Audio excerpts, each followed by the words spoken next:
Hello everyone and welcome to our June Hug for 2024. If you're coming back, welcome back. If you're new here, it's great to have you here. Today we are talking all about the prospecting space. So if you are a salesperson or if your company gets a bunch of leads all the time and you don't really know how to sort through them, this hug is definitely going to be for you. Now, I've got Travi here today to help me talk through this one. He's been digging around in this space for a little while, so I'm sure you know all the ins and outs and I can ask you a bunch of questions. For sure. Very exciting feature that has been released last year, but gradual improvements. So a question that we often get asked is, how can we use it? Is it right for us? I think we'll try and answer that in today's hug. Awesome. Fantastic. Now, today's catch up. Now, a bit of housekeeping before we get started. If you have any questions at all throughout the hug, you can leave them in the chat box, which is on the right-hand side of the screen, I believe. Chuck them in there. I'll also be leaving links throughout this hug as well, so you can click through and read a bit more information about certain topics as well. Now, before I get started, we also have a couple more hugs that we have now planned for the next quarter. So the next one we're talking about all about the help desk, which I think is a nice segue from the prospecting space because they're both quite similar in nature, except it's sales and service, so two different spaces. And we'll be getting Harry his debut hug, I guess, which is super exciting. So you won't have to see Trav for the next one. Taking a month off. Taking a break. Yeah. Much needed break. That's good. So yeah, that will be really exciting. That is on the, oh no, 25th of July. So make sure you book your tickets for that one. But I think we jump into it. What do you say? That'd be awesome. Fantastic. So I think the first thing we'll dive into is really understanding what the prospecting space is and why, and kind of how it differs from the deal space and the CRM and why someone would use it, really. So I think fundamentally, now if you're an early adopter of HubSpot back in the day, there are a few companies, definitely a lot of companies actually, that used to use lead status as a company property. And that was a really good way to, I guess, manage leads that were coming into the CRM that might not necessarily be ready to sales to talk to. Pros and cons for that: it was a property within a contact. So basically, it was a drop-down select. I think it was new, open, something. There was a few contacted, something like that. All of which is it's just like any other custom property. So you can basically select it. In this case, you could create lists and then manage the leads from that. But by and large, it was just sitting on the side panel of the CRM. So it lived sort of in the sea of data. Yeah, bit of a grey space, right? Just kind of living there. And so I think the prospecting space, they fundamentally looked at a lot of organizations that probably get a high yield of leads every single month and just said, this isn't working. Yeah, and they said, we need a space that is specifically for like SDR and any pre-sales staff, and it's their space to really help qualify leads and provide them through to the sales team so that they're actually able to go ahead and move forward. And I'll talk about a couple of scenarios a bit later on, a bit how that might look like for a few different companies at the moment. So fundamentally, I think it's definitely for that sort of SDR pre-sales area, and it's fundamentally built from the ground up for the day-to-day operations for all of for that sort of job function. So it makes things a whole lot easier. It's I mean, I'll go into it, but it's brought a lot of AI into it as well. They fundamentally understand the day-to-day of somebody that is churning through and trying to get a whole bunch of leads. So it's really great. Awesome. Yeah, I do remember having to explain the original lead status to a couple of customers, and even I found it hard to explain. It's like, okay, so I'm changing this like a life cycle stage, but I'm also changing the lead status, having to explain where that lives in. So I think that kind of, it brings just a whole new space and light to that pre-sale space. And I'll talk about that as well, because I think we sometimes get questions. There's a lot of organizations that just aren't using lifecycle staging. So we'll sort of touch on that a little bit today as well, if you fundamentally aren't using it and how you could potentially be using it. Yeah, awesome. I guess my next question is, who or what would be the type of business to actually use the prospecting space? Who's the right fit? I think I think smaller organizations that don't have a large amount of leads, and I'm saying, you might have an AOV or an average order value that's quite high and just a small lead count. For example, us here at Neighbourhood, we don't have a huge amount of leads that come through the door. It isn't to a point where it's like really, really overwhelming. We've got a good steady flow of leads and basically enough that one person can go through and chew that through with a larger AOV. Yep. But there are fundamentally businesses out there that have a large amount of leads, and there's a business locally here that we work with that could get upwards of maybe 2 to 3 to 4 to 500 leads per week. Now that is a great deal of people that you need to sort of speak to, qualify, get through, and actually move through the sales process. So if you're looking at the perfect types of business, I don't think there's verticals or industries that this works really great with. It's people that have a large amount of leads that come through the front door that you need to pre-qualify, that you're spending a lot of time following up, calling, trying to get them on the phone, asking what they want, getting to have a commercial conversation. If you're doing a lot of that within your organization at the moment, and it's just and you might have a really sound system set up at the moment based on what you do, then this would be perfect for you. And if I could put a number on it, every organization's a little bit different. Yeah. But if you've got a sales team fundamentally spending a lot of time calling, email, following up, getting them to that first stage of qualification on the first call, or basically getting a quote out or something like that, this fundamentally would be for you. Yeah, awesome. And why would you say this space is so crucial for and important for people like this? Well, because I think there's a whole bunch of different metrics, variable metrics that matter to have a successful front-end sales team, marketing and sales team, mind you. And this comes down to the amount of calls made, the amount of meetings had, the activity as well, like what we're doing in regards to email send out. So that is all on a dashboard. So before the prospecting space, that was living on a dashboard somewhere as well.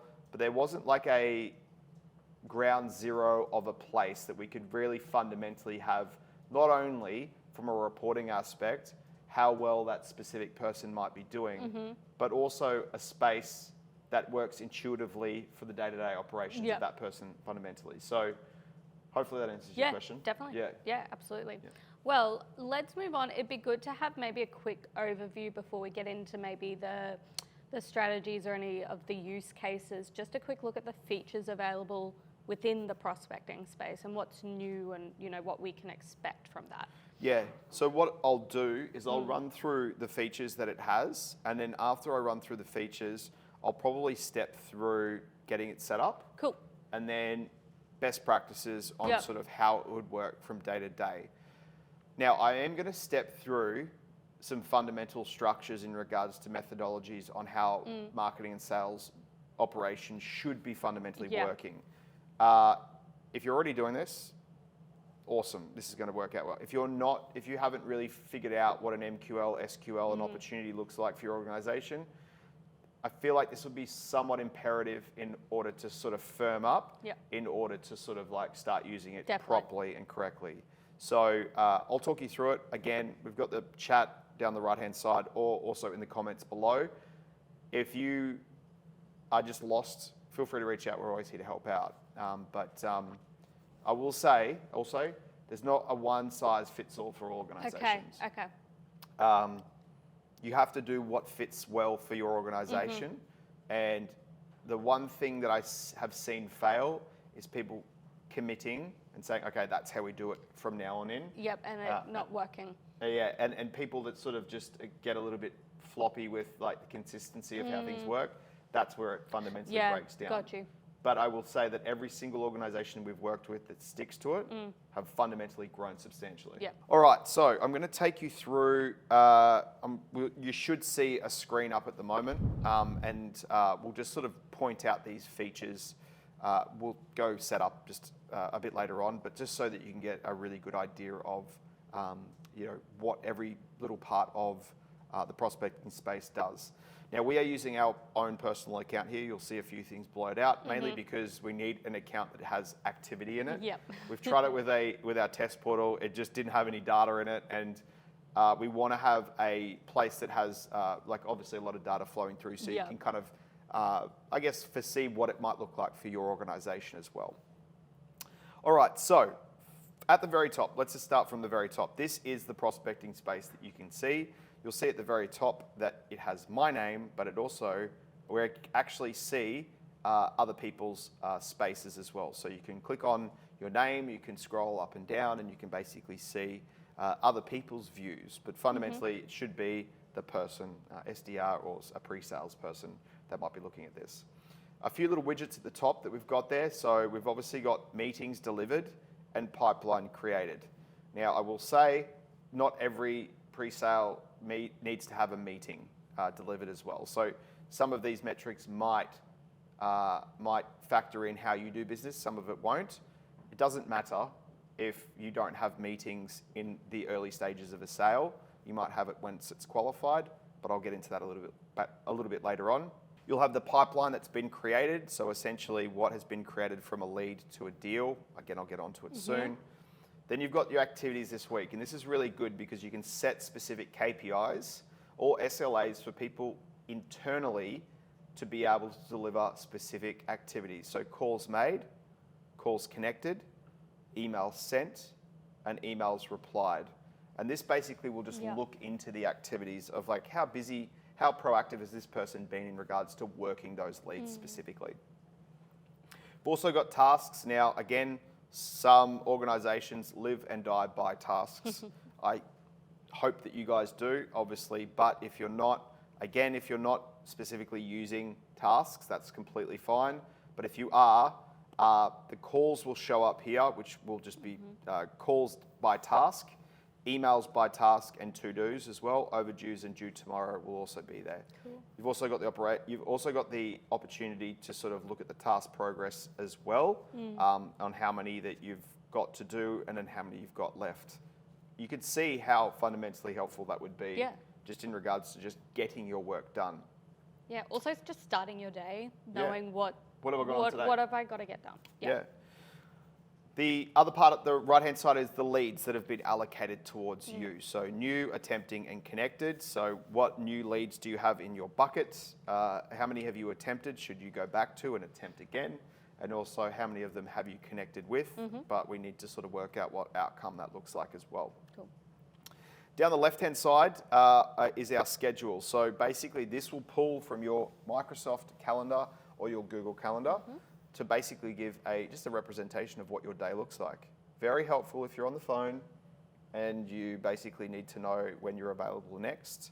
I think that you can't go ahead and book time in there. It's just a visual representation of what your day looks like. Yeah, cool. Second tab that you'll see up there as well, you'll see some of this is blurred out for you, but this is basically all the contact activity feeds. So all of the people that have visited the website, all the people that have gone ahead and clicked, opened, come back to your website, done anything like that, that's all going to show there, which just gives you some insight in regards to who you might be, who you should be reaching out to based on that activity. If you're in sales, you're probably fairly familiar with the activity feed. It's disappeared from the navigation, but it now lives inside the prospecting space as well. Right, cool. Now, this area here has been a fairly new addition to the prospecting space. I believe we're in June at the moment, maybe 60 days ago, they made some slight improvements to this area. With the old videos that you might see online, it looks a bit different, but this is a new refreshed look.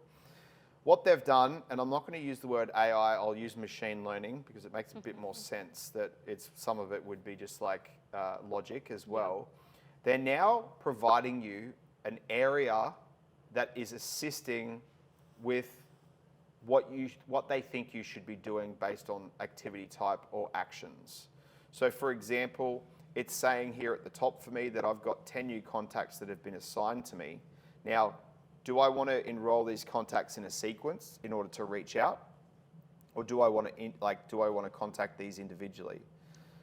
One of the things that I really, really love is the recently engaged leads as well. So basically what we can see here is that we've got 5 leads, were pretty active in the last 7 days. And if we click on this area here, it basically gives us a really good view of like the lead, the company, and then the last engagement. So we can see that they've visited our website. They might have opened up an email. These are people work like within a lead bucket that essentially like are being highly active, and these people haven't been moved to a deal. So I know that these people are still yet to be moved to a sale as well, and I'll talk about that structure in just a moment. If we move down, probably one of my favorite is emails that I need to reply to. Yep. Now, we use Google here, so it'll obviously pop up, if you haven't replied. But here, if a lead has specifically written back to you and you have not written back to them, it's saying, hey, there's 4 emails that are awaiting your reply. Good to get on top of things as well and catch opportunities if they fall. Got you. Yeah. That's a good one. I like that one. Yeah, it's actually really good. It's really good. I'm sure it's really helpful. I click on it and I'm like, oh yeah, Oh yeah, that's right. Meetings that need an outcome. So it's important to understand that if you do have a meeting with somebody, that you are setting specific outcomes. Connected, no show, not connected, any of that sort of stuff. That's important from a reporting standpoint. And I think that it's important that the outcomes are always updated to ensure the effectiveness of the outreach of that specific person as well. So most people don't do it. Well, I think it's easy not to do it. You just kind of have a meeting and then, all done. It would be good to force people to have a meeting outcome, but we'll get there. You could if you've got like air call or a VoIP as well, that could also be classed, so that phone call's classed as a meeting and then the outcome of that as well. So anyway, there's a few there. And the calls that need an outcome, that's the one underneath it. My apologies. So the meetings and then the calls as well. So you're able to update. Again, if you're updated with some might have HubSpot calling, but some might have an external VoIP system, and then you're able to use that one as well. Yeah, cool. So I'm just looking this way to stretch my little legs. Oh, it's fine. You stretch your legs. You getting weird? No, don't get weird. All right, so that is this first tab down. Second tab is our leads area. So the leads area that we have here is our bucket. It's our bucket of leads that we need to work, that we need to get in contact with, that we need to reach out to them, have a chat with them, and then pre-qualify them for the sales process. And I'll talk about the methodology in a moment. But this is where these live. And what you can see here is the lead. So what it will do, it will say their name and it will provide the year and the month that dropped into the actual system. Yep. Just so that you have a visual representation of how that lead is going to work. Mind you, this is different from a contact. So a lead is its own thing. So we're associating a contact to this lead. So that's not the contact's name isn't that with the actual date beside it, but we're attributing this specific thing, this lead to that contact. Similar to like a deal to a contact in a company or Correct, something. that's It's right. now a lead. It's its own object. Yeah, cool. We can have labels as well. So basically if we go through hot, cold, and warm, so basically we could go and have a look for those specific opportunities, the company that they work in, the stage. So I'll talk about this in a moment, but we can basically set the stages kind of almost like a deal pipeline stage, but this is like a pre-sale stage, and try to think about it as like people trying to reach out to them and qualify them and attempt to reach out to them, etc. You can see here that we've got new, so that obviously is the first stage. Now, if we're trying to like go ahead and reach out to them, we're obviously attempting. If we've made contact, we'll click on that as well. Now, if we're still going back and forth, that's completely fine. But you can see that if it's qualified or disqualified, we're actually getting some reporting metrics as well. You'll notice here, if you're reading the fine print, move the deal to qualified and it will automatically create a deal. Cool, okay. So if you're kind of thinking about that, we're kind of freeing up the deal pipeline now, less junk. You don't need that like new attempting contacting stage that some people have, so you're just freeing it up for opportunities really that Yeah. have been qualified. Yeah. I always say the deal pipeline should be a current view of the current opportunities for the business at that very moment. So, opportunities is the word Yes. that will just Put sort a of pin clasp in. onto that. Last activity, this is hugely important. You can see here that, you can see when things have received or sent an email or a call or logged or anything like that. But the best thing about this as well is that, what is the next activity that's been scheduled? And I'll always say that if you are using this space, that next activity scheduled should all be full. Do you know what I mean? Yeah, So, like, you should always have at the- something to do next. At the end of the day, there should already be a next activity that's scheduled. And you can see here that I could be like, I want to do, I want to go ahead and email, call, or schedule a meeting. Yeah, cool. Today, tomorrow, in 2 business days. Yep. There should always be something ready to rock and roll next as well. And I feel like they've made that UI really easy to just set up a follow-up task. You should be able to just rush through that list and be like, yep, I know exactly what I need to do next. Depending on the volume, for sure. Yeah. We've also got lead type here as well. So basically the lead type is, this is a default one. So new business, upsell, or reattempting. So reattempting would be one if you've finished your bucket of leads and we're just going to just try a whole bunch of people that never really got onto originally.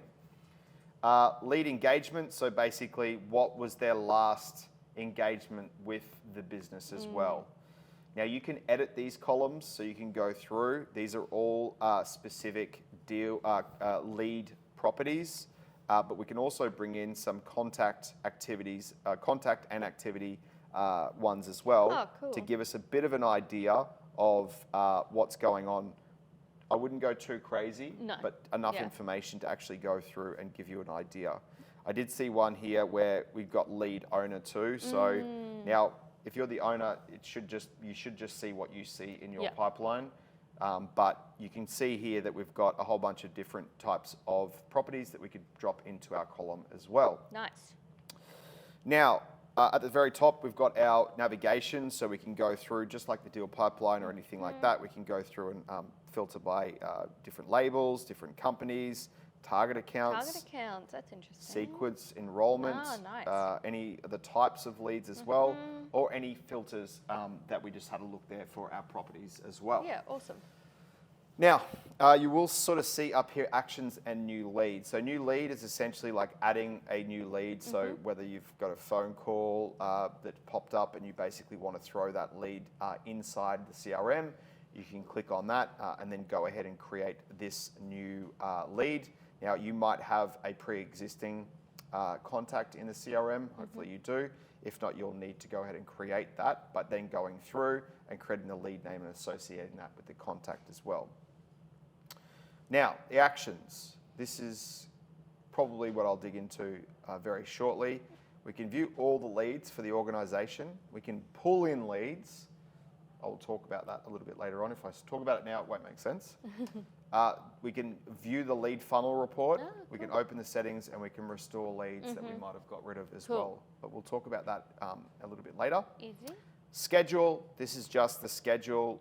You'll notice that some of this is kind of blurred out. Yep. You don't want to see my boring day. But in here, you can see the schedule and stepping through what your day-to-day looks like in a bit more of a bigger sense, which is great. You can also see on the left-hand side contacts that you've got meetings with as well.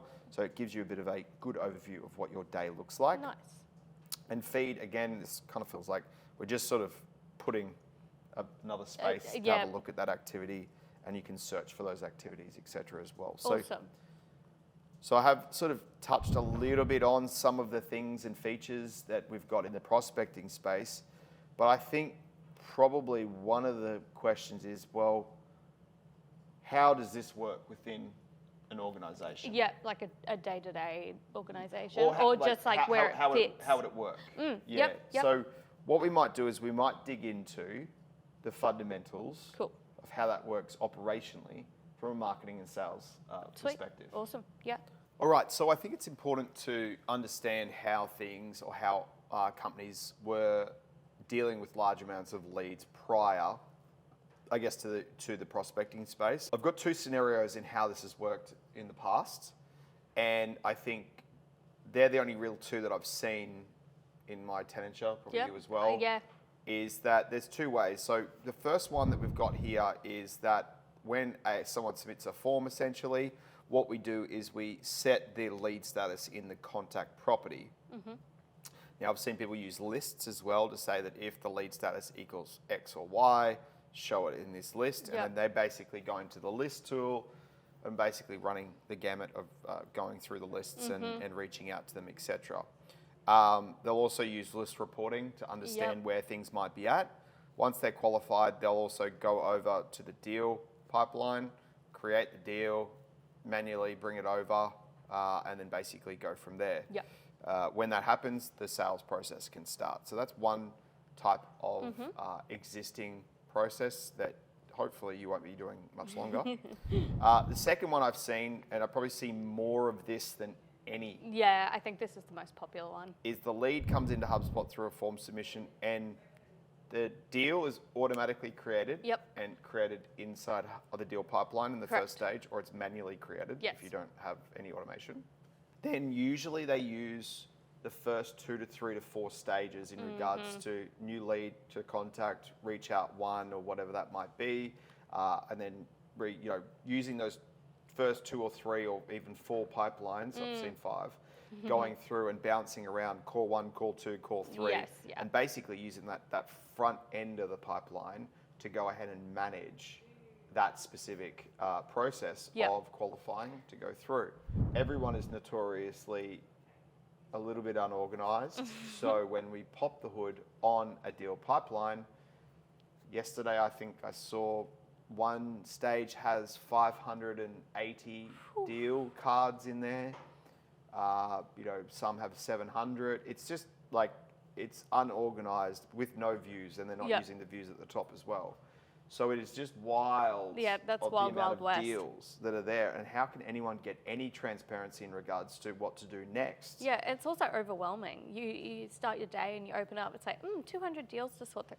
Yeah, and you just continually bounce around from the deal pipeline, and so that the visibility essentially is really, really, I guess, you don't have the visibility, but also it's a bit fragmented because you're using the deal pipeline, but then also maybe the sales team are pre-qualifying too, or you've got someone else working in that same pipeline, or some people might actually just go ahead and create a new pipeline. Yeah, altogether. Which is just the worst thing to do. Please don't do that. Yeah.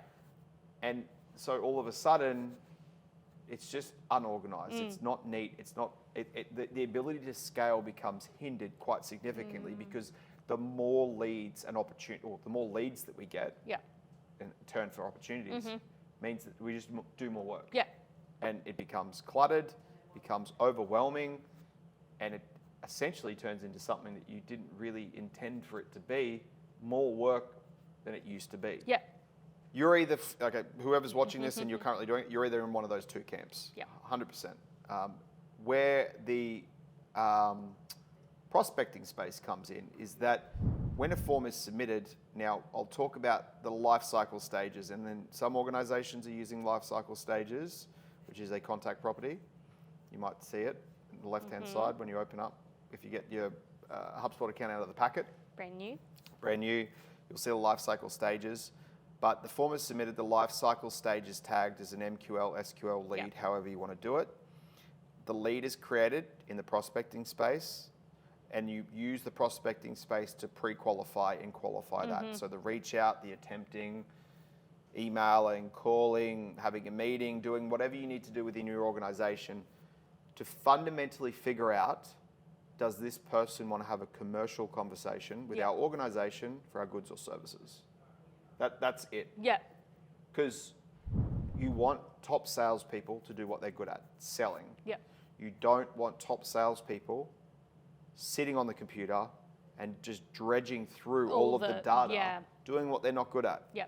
And now, sure, you might run a really lean operation. That is completely fine. But what you want to do is you really want to try and empower somebody that's pre-qualifying in a large lead set to be as efficient as possible, and then essentially get a broad understanding about when somebody is unqualified and then they're qualified. Yep. Now, how I can see this, sorry, I'll go back to what I was saying back here with the diagram on the screen. Once the lead is created and in the prospecting space, once the lead is qualified, as we saw in the prospecting space, a deal is automatically created in the pipeline, and that means that the deal in that pipeline is qualified. Yeah. So that means that your deal pipeline now is full of people that genuinely are interested in your product or service.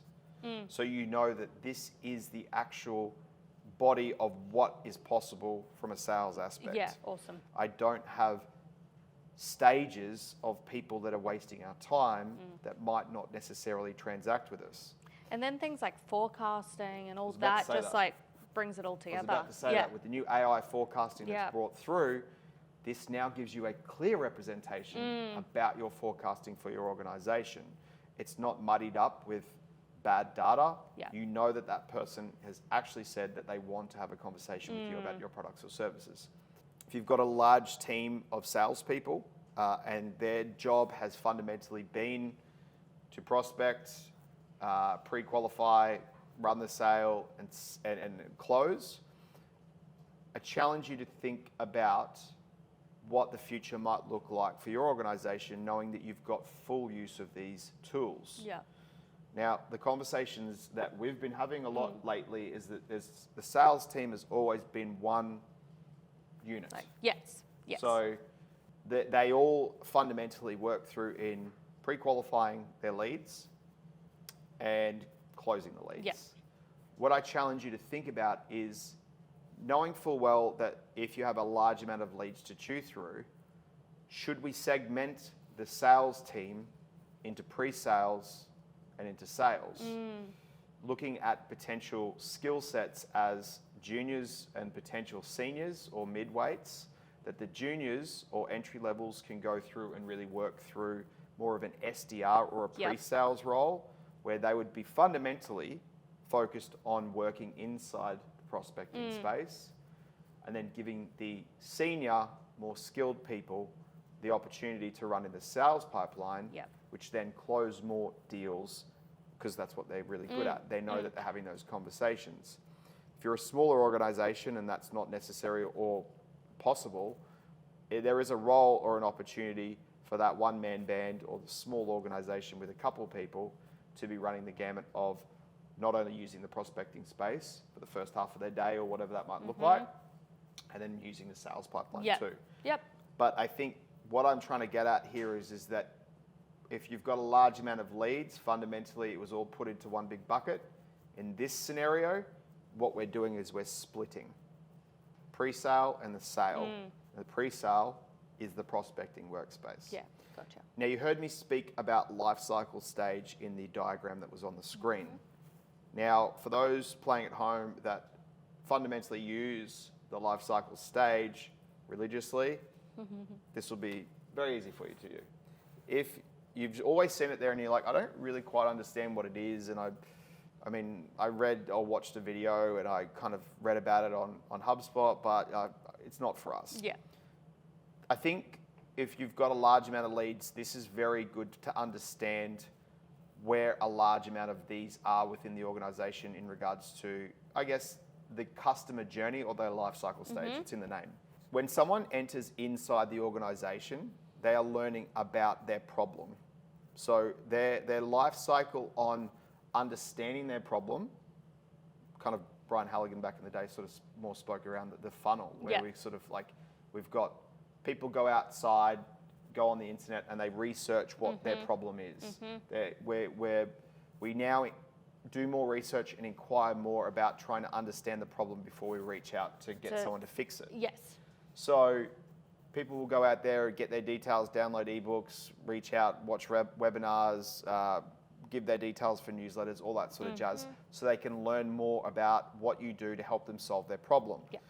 Essentially, the life cycle is that person's journey in discovering their the solution to their problem within your organization. So as they're going through, I think out of the box, it's subscriber, lead, marketing qualified lead, sales qualified lead, opportunity, customer evangelist. You can now edit them. You never used to be able to edit them back in the day. Yeah. Wasn't really like evangelist. Yeah, if someone gives you a review, maybe they're evangelist. Yeah. But that's essentially the journey of somebody. So as someone comes through, they might become a subscriber. They might become a lead. I'll tell you about marketing and sales qualified lead, how that could, but genuinely that is the lead. Now they can skip, so someone can come ahead and just book a meeting straight away and sort of become an SQL or an opportunity, but no one can ever go backwards. And people always ask why, because you can't unlearn what you've learned. Yeah. Do you know what I mean? So if they've gone through and they've basically gone through that life cycle all the way through to sales qualified or even an opportunity, they've done the work in regards to understanding what you've done, and you've gone and actually booked in with you to have that conversation so that there's a commercial opportunity for your business. Yeah, got you. So how does this work? There's a lot of words here, but how does this work fundamentally with the prospecting space? So what we need to think about is really go and look at this terminology that we have. Subscriber, and there's probably something on the screen at the moment, hopefully. I got you. On either side. I'll sort you out. Yeah. It's a really bad handwriting. Yep. Now, before I get stuck into this main little body bit here, it's different for all organizations. You need to commit to how this could work for you. Now, at the top here, we've got subscriber. This fundamentally should be somebody that has signed up to a newsletter. So we have a category of person that is learning about your product and they're getting newsletters.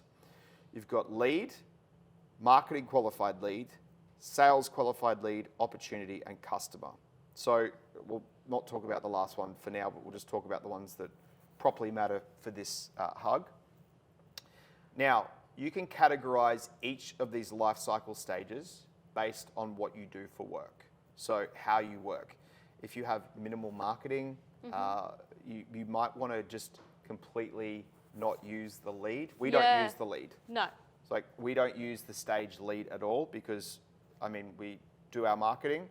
And then basically someone comes through and books a meeting. It's a sales qualified lead. But when could you use it?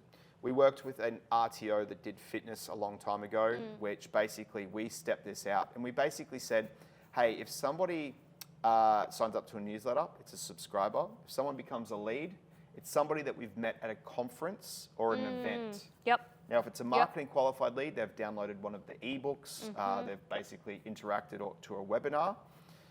Then we've got a sales qualified lead. They've gone ahead and booked a meeting with the sales team. And then if they attended that meeting, they became an opportunity. Yep. So what we're doing is we're tying the actions to where they are in that journey. So if you put, for example, as a marketing qualified lead for your organization, what kind of marketing things do you do that would, when they submit the form or give you their details, would say, hey, this attributes to the marketing we've done, so this is a marketing qualified lead. Fundamentally, they're not really ready to have a commercial conversation just yet, because if they did, they'd move to the sales qualified lead. But they are doing more actions and research, let's say, than just a subscriber who's just signed up for a newsletter and that's about it, Correct. right? Yeah. So we're categorizing where they are in their journey on understanding what you do, but fundamentally, how close are they to having a conversation from a sales aspect? Got you. Yeah. Okay. So I know I'm probably carrying on a little bit around this life cycle stage, but I think it's fundamental when you're looking at the prospecting space to be like, where does the prospecting stage start, stop, and when does the sales process start? Yeah. Now, there's another diagram on the screen that we've got that basically has what that journey looks like. So you've got subscriber all the way through to customer. I would look at it where basically the prospecting space where they basically reach out. Now, this is, again, I will put a caveat here. This is different for all organizations. You need to work through what makes sense for you guys. You might want to engage with every single lead that enters into your CRM. Straight away, So the prospecting space starts there, and that could be at a lead, right? But if you've got a very high level of leads, like extremely high level of leads, you might want to fundamentally potentially put them through a nurturing workflow in the early stages to try and get them pre-qualified for the prospecting space, where you might put them through a lead or a marketing qualified lead status. once they've delivered some sort of action in regards to whether it might be lead scoring or potential action of booking a meeting or downloading a specific thing that you internally deemed as, hey, this marketing qualified lead is now starting to turn into a sales qualified lead, we can then fundamentally put these guys and create a lead based on that behavior and activity. Yep. The reason I'm marrying up lifecycle stages and prospecting space is because the leads will drop into the prospecting space once it hits a specific lifecycle stage. Yep. Make sense? Yep. So again, this is, if you've got questions, please make sure you put them in the comments or in the description below, because it can be a little bit confusing for some organizations, that's for sure. And there's not a one size fits all for everybody. So it's imperative to sort of, in the early stages, if you're implementing something like this, is just to start really quite small and brief. Yep. And then once things build start it out. complement, Yeah, goes build from it out slowly. So we're tying the life cycle stage to the prospecting space. Makes sense. Okay. So that is kind of what I wanted to get around in regards to, how the life cycle and prospecting space and where it lives within that journey. Yeah, yeah. But then probably now we want to sort of talk about, well, we now know when somebody should be entered into the prospecting space. What does it all mean? Yeah, How does it work? What do How I do do we with set it up? it? Yep. So I think setting it up is probably the next logical step. Yep, that in what makes looks like. sense. How do you set up the prospecting space, Travi? So we've set it up already. So if you go into the cog settings and go down to objects and leads, you'll see a setup button here. If it says, please contact your admin, you need to be an admin to set it up clearly. Because when you turn on leads, it'll start to appear. So if you you also need Sales Pro. Okay. I will say that. Sales Pro. You do need Sales Pro for this. Yep. You can get a trial if you don't have it, so you can play around with it. Reach out See if it's right for you. to your contact at HubSpot or reach out to us and we can do it for you as well. Perfect. But we want to go through and get it set up. You can click the setup area. There might be something on the screen on stepping through that just so that you can see what it looks like for those that haven't necessarily set it up in the past. If you have, basically what we can do, it's going to step you up into how you want to pull leads into into the prospecting space. So basically it's going to show you how you want to sort of like pull in the leads. So the reason I was harping on so much around life cycle stage is because this is why. So essentially what we want to do is that which contact from a life cycle stage do you want us to pull leads into? Got you. So marketing qualified lead, but we can go down here and we can select sales qualified lead, customer, other, or subscriber, anything like that. Now, we can go ahead and say specifically, there aren't as many leads as you want. You might want to pull in from earlier stages. So you might want to come into like lead and then click on that one there as well. And pull those but this in. will all kind of go through. You can also change the time as well. So you'll notice that I've changed that specifically and it's gone 127, but going through here and pulling these in. Once you click on next, this will be in the setup area as well. We want to say, hey, do we want to create a lead based on the life cycle stage? Probably. Hopefully. That'd be the nicest. So what we can say is once a lead has hit specific life cycle stage, we can basically create that lead inside our prospecting space. But then also when the life cycle stage, when the lead is associated with a contact, we might say, okay, well, once we're moving them inside the prospecting space, we want to classify them as a sales qualified lead because we're working them. If you're using contact ownership, this is important as well because then what we can do is we can sync the lead owner with the company and the contact owner. So if you are sending out email communications and automatic reach outs or nurturing or anything like that, it'll be from the same person. Again, if you don't know what that means or you're not using contact owners to send it, you should. Please reach out to us or write in the comments. We'll let you know why you should use it. I don't want to go into it too much just yet.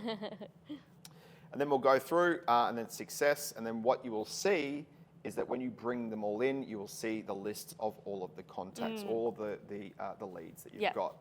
Now, remember that every single time someone becomes a marketing qualified lead based on this scenario, it will bring new leads in there and start funneling them through.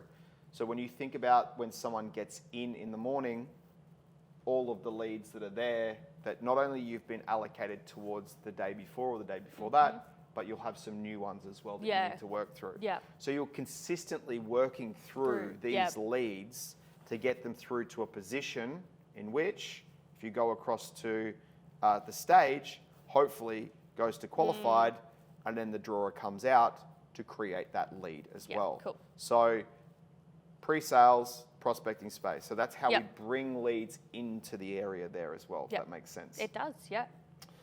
You'll also notice that we've got the lead funnel report as well. This just basically takes you across through to the reports area. Basically, this is pulling lead funnel reports as well in regards to progression, conversions, etc.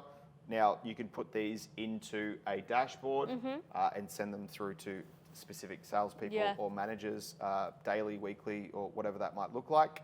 Then you've also got lead journey insights, overviews, and conversions as well that you can kind of look through as well. Yeah. But I just wanted to sort of mention that one.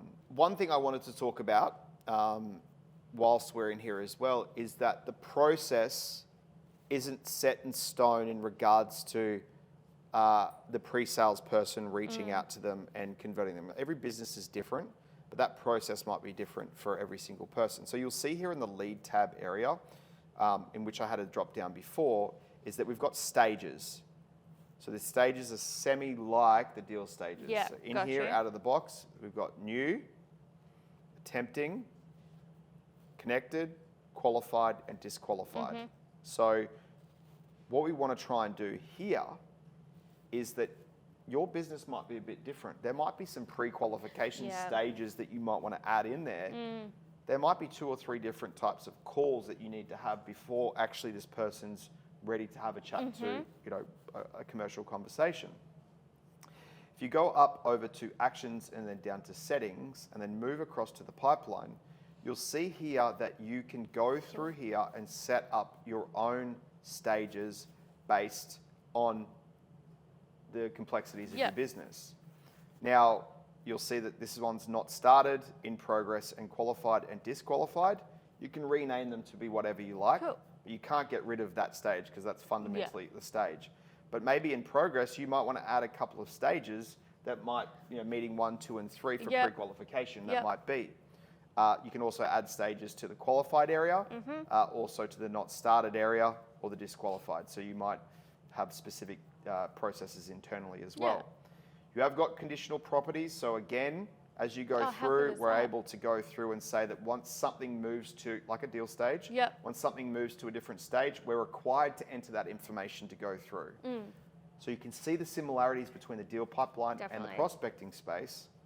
But again, the intent is to get them qualified. So everything that you know from the deal pipeline and how that works, you don't need to relearn anything. We're just taking that knowledge and putting it into a different space. So we're spending more time in the deal pipeline on the things that matter. You can also automate. Again, familiar with, I guess, the deal pipeline. When things hit a specific stage, I can create a workflow to send out internal or external communications, tasks, note, anything like that as well. Again, familiar with the sales pipeline, you'll be easy with this one as well.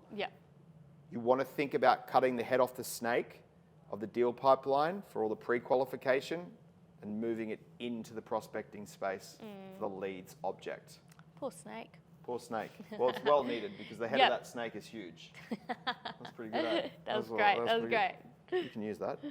And then also at the same time, one thing I will notice, will sort of mention to you guys as well, is that lead as an object has properties too. So you might want to add specific things to the lead object to give context. Again, one thing I could think straight off the bat is services. If they come, services or products.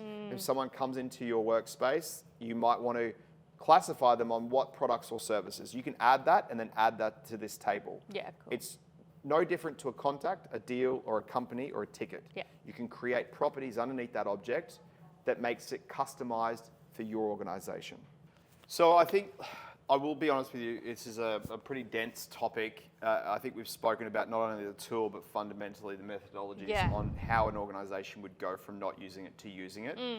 So I guess the last part that I kind of wanted to touch on is if you are an organization that is quite interested in moving across, what you should consider, how would you move across and how it would work. Yeah, perfect. First and foremost, what I would do is I would just sort of set the environment up and get it all set up so that it's all working well. It's fairly intuitive in how it works. If you have a life cycle stage, that's going to work out pretty well for you because you'll be able to set it up and marry it on. Yep. If you are looking to move and you're not really set up life cycle stages or anything like that, just look at the different stages of intent or interest. And basically in the early stages, just say, all right, any marketing that we do, that we actively do, you might not do any, you might do some, but any marketing that we do, email, social media posts, ebook, webinar, any of that sort of events maybe, just classify them as an MQL. Yeah. I always say that an SQL is somebody that has actively reached out to have a chat with you guys about something as well, probably more to the B2B. So basically like booking in a meeting or booking in a call or having an initial consult, that would be a sales qualified lead in my eyes. Somebody that actively moves to the next stage and wants a quote or wants to progress deeper in the funnel or deeper in the rabbit hole essentially. I would call that an opportunity. I wouldn't call someone booking a meeting an opportunity until you know that that person is qualified, better for reporting, understanding what you need to do more and less of. So if you haven't got the life cycle stage nailed down, my suggestion would be just start really broad and get that sort of set up. Now, if you've got existing sales team members, what I would do is I would work through on trying to get one of the person, like if you, depending on the size of your team, might be 1, 2, 3, 4, whatever it might be, is moving them or considering starting the conversation on moving them to a pre-sales in the prospecting space and potentially moving people with a bit more experience that are great at closing and getting to that front end, back end part across into the sales pipeline. Now, if you are moving and it's making a fundamental shift within your organization, have face time. Get face-to-face with them, work it on a whiteboard, ensure that every single person understands and how it works. Not only people that are also going to be moving and working in the prospecting space, it's important that sales team members understand what's happening in there just as much as the prospecting space people understand what's going in the sales pipeline. It's also probably good to involve the marketing team as well, so you can get that marketing to pre-sale and then pre-sale to sale, that full picture of it as well. Get them in the ring. For sure. Why not? Yeah. They might have different ideas as well. And I don't think that you'll get it 100% correct the first go. No. And look, I don't think anything's going to majorly just topple over or anything like that. You'll find that the tools in the prospecting space are actually really intuitive and really great. You'll see efficiencies start happen straight off the get-go. The one thing that I will say is that if I'm starting out to do it within the organization in the early stages, I would go through and I would have just like maybe a monthly catch up for an hour with the whole team. How's it going? What's the feedback like? What's working? What should we start, stop, and continue doing? Collect that feedback as a team, not necessarily just from one person. Get the team on board and get them all actually giving that feedback, positive and negative, so that you can work through how that works and evolves within that organization. I think those checkpoints are really important because usually the person who's doing the strategy behind it isn't necessarily the person who's using it every single day. And they might not know the little like kinks or weird things that happen throughout their sales process. So I think it's really important to have those checkpoints and also listen to the problems your salespeople might be having. Yeah, for sure. For sure. I think also be mindful if there's salespeople on the team that are very hesitant and resistant to it. Be mindful what's best for the company, not necessarily what's best for that person specifically, because that person might not be there in the next year, 2, 3, or whatever that might look like. So always work with what's best for the company and how that could work from a scalable position as well. Yeah, really good point. Look, I think that's kind of generally a bit of an overview on everything within this. Like, there are some more things, and I will mention one thing at the end before but fundamentally, we looked at the tool, we looked at, how it looks like from a day-to-day, how it looks like from a leads perspective, and what it could look like for a SDR or a pre-sales person to go through. Fundamentally, it's about splitting out the qualification to pre-qual and then the qualified lead. Yeah. So your sales pipeline is clean. Yeah. Your prospecting space with your lead pipeline essentially is where it's very clean, but also giving that person the best chance for success to look for those opportunities when people are highly engaged. Yeah. When was the last time we engaged with them? When was the last activity? So it's there in front of them, ready to engage. So it's very, very, very helpful to get a large amount of work done in a very short period of time with the tools and the assisted tools that you've got in front of you. Awesome. The one thing I will say before I go Yes. is that the prospecting space, is one thing that I really, really love about it as well, is that in the prospecting space, when you've got meetings already booked for that day, you'll see them in the machine learning area where it says that you've got these meetings. Now, if you click on the meetings and have a look at them, it'll actually give you a bit of a summary of what the meeting's going to be about. Now, it'll give you a checklist of some things to do, like obviously do a little bit of research on them, etc.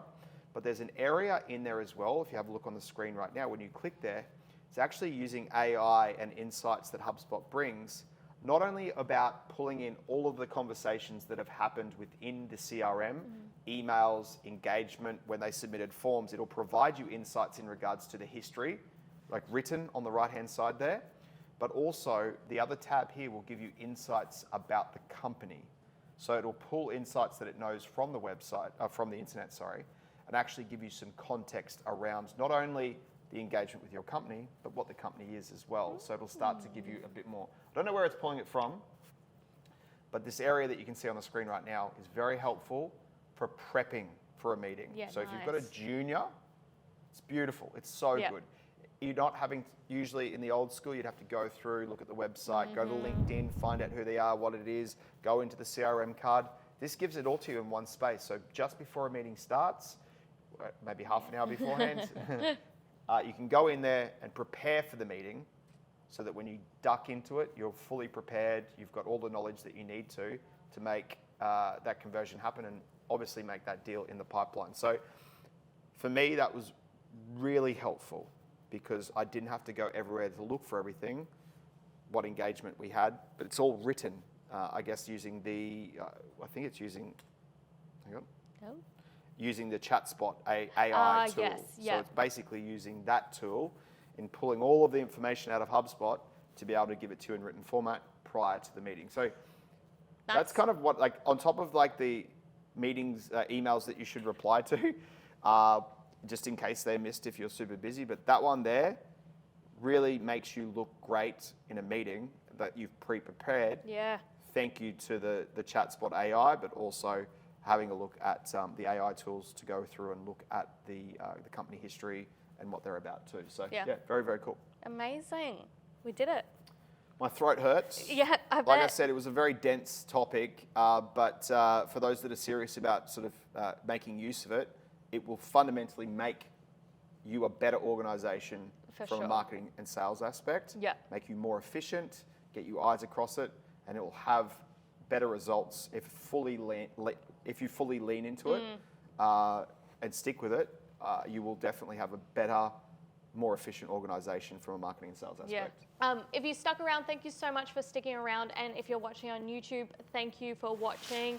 So basically today we talked about the prospecting space, the different bits and bobs and the features within it, but also really how to use it in the day-to-day life and how the sales team should interact with it, and also what your sales team should probably look like if you are looking to use this as well. Just a reminder, it is for sales professional as well. So if you haven't got sales professional and you're looking to use this space, make sure you can sign up for a free trial, or you can talk to your HubSpot account manager as well. If you have any questions for us specifically, whether that's to do with the lifecycle stages or prospecting or anything we talked about today, you can quickly leave something in the chat, or you can also email me at bg@neighborhood.com, bg@mbh.co. I always forget that. And we can get back to you. So like I did say, we do have our next 3 hugs planned. So that's for July, August, and September. Some really exciting stuff coming up. As I mentioned at the beginning, in July, we are talking about the new help desk area with Harry. So that will be really interesting to see how you can leverage the new help desk features to improve your customer support efforts, and that is happening on the 25th of July. After that, I am joined with Trav again, and we're going to be talking about how you can use HubSpot to market and also, I guess, organize events. So we use HubSpot quite a bit to do our hugs, for example. So we're going to talk about all the different features you can use in order to market your events, whether that's a webinar or whether that is in person. And then the last one is kind of the one I'm most excited for, which is Inbound 2024. So this will be in September. I have got the date as TBC just so we can work out a couple of things. But ultimately, that will be a good one. Most likely live from Boston, fingers crossed. So that will be a really fun one to join as well, because we always know they always release some really exciting things. So yeah. I always get really excited for that. Most of the event pages should be live on our Hug, so you can go grab your tickets now for those. Otherwise, that's it. Thanks for joining me, Trav. Thank you for listening. Thank you for listening, and we will see you guys next time. Thank you so much, and happy HubSpotting. See you guys. Bye. Bye.